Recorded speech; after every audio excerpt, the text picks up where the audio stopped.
just want to talk a little bit about some interesting things that are happening in our sport.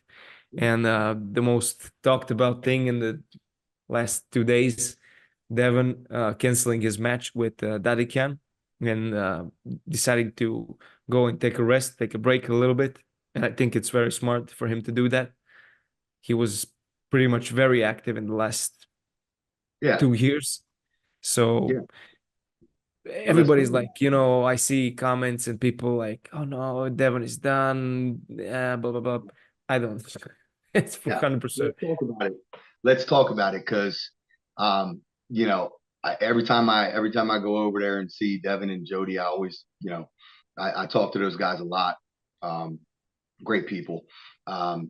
Spoke to Jody at last East versus West at length a couple times, spent a couple evenings with Neil and stuff, and just chatting and everything. And it kind of came up in conversation, she's talking about some stuff that's going on with Auden and, how their lives are. I think a lot of people just neglect to understand what Devon and his family's life is like because of what he has committed to the growth of arm wrestling.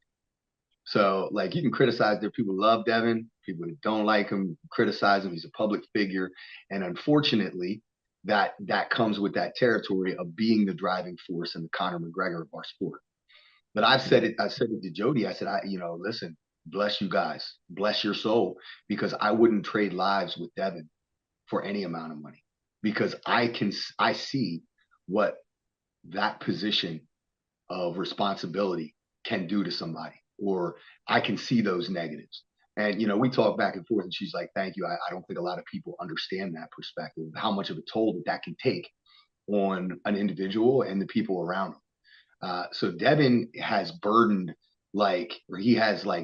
a huge burden in the growth of arm wrestling. And I think regardless of what we think about the guy, there has to be a level of respect and adoration and thankfulness for bearing that burden. It's easy to get caught up and say, oh, well, why aren't, I wish I was Devon, or wish I was that good and got all that attention. I don't, because I know what comes along with that. And because of that, I'm thankful that he's willing to do that and make that sacrifice for the growth of the sport. So if anybody deserves a break, is Devon. He pulls that frequently. Their whole life revolves around this. So, man, if the guy needs a siesta, give him a siesta. He's not going away. He's a chest. Are you kidding me? You think he's going to disappear? He's just going to fade away, and we're never going to hear from Devon again? That's crazy. He's committed too much. His family, Auden, is like pot committed into arm wrestling now.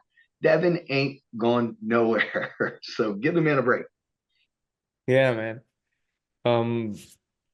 I see a guy saying Levan broke him mentally. I don't think Levan broke him mentally. I think you can't. You can't. We all lose. Like, we've all been there. Yeah. Like, I remember, like, after losing to Iraqi, I got all these like very like nice, like thoughtful, like messages and like people asking me if I'm okay. And I'm like, I chuckled at all of them. Like, thank you for your concern. I greatly appreciate it. I am totally fine. I've been competing my entire life. This is just part of the process. And of course, when you pour as much into a match or an endeavor like that Devon has, of course it's going to sting when you lose. But the guy is an incredibly mentally strong person. And I don't think we have to worry about that at all. He might have broken him physically in the first match, but I don't think Devon's a guy that you can break mentally. Yeah, I think so too.